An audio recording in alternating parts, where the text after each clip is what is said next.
En décembre 2023, selon le timing des travaux, la RDC sera dotée d'un centre culturel et artistique pour les pays de l'Afrique centrale. C'est la foi du ministre d'État, ministre des Infrastructures et Travaux publics, après la visite ce mercredi 8 février au site qui accueille les travaux de ce projet important qui comprend un centre culturel, un centre d'accueil, l'Institut national des arts, un gymnasme et bien d'autres espaces sportifs. Accompagné de la délégation chinoise venue à Kinshasa pour le suivi de ce projet, des techniciens et ingénieurs chinois qui exécutent le travaux dans le cadre de ce projet qui a vu son démarrage en octobre 2019 par le chef de l'État, Félix-Antoine Tshisekedi, le ministre d'État, Alexis Guissaro-Mouvouni, s'est dit satisfait du taux d'exécution des travaux estimés à 70% et de la qualité des ouvrages.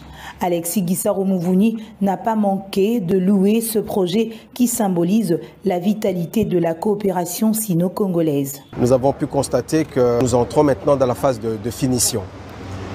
Il faudrait rappeler que ce projet qui marque la solidité, la vitalité de l'amitié entre le peuple chinois et le peuple congolais, pour le gouvernement, c'est un projet important. C'est la raison pour laquelle, d'ailleurs, ce projet a été lancé par le chef de l'État lui-même en 2019 au travers de la pose de la première pierre.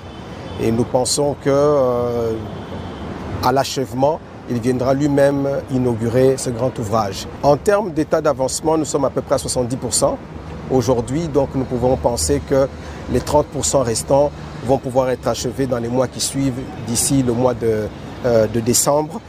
Donc ça veut dire que le projet est sur une bonne lancée et nous avons des raisons de croire que les délais seront respectés. La partie chinoise a soumis au patron des ITP quelques difficultés rencontrées dans la réalisation de ce projet, des contraintes bien prises en compte par Alexis Guissaro-Mouvouni. Il y a quelques contraintes et quelques requêtes qui nous ont été adressées par la partie chinoise, essentiellement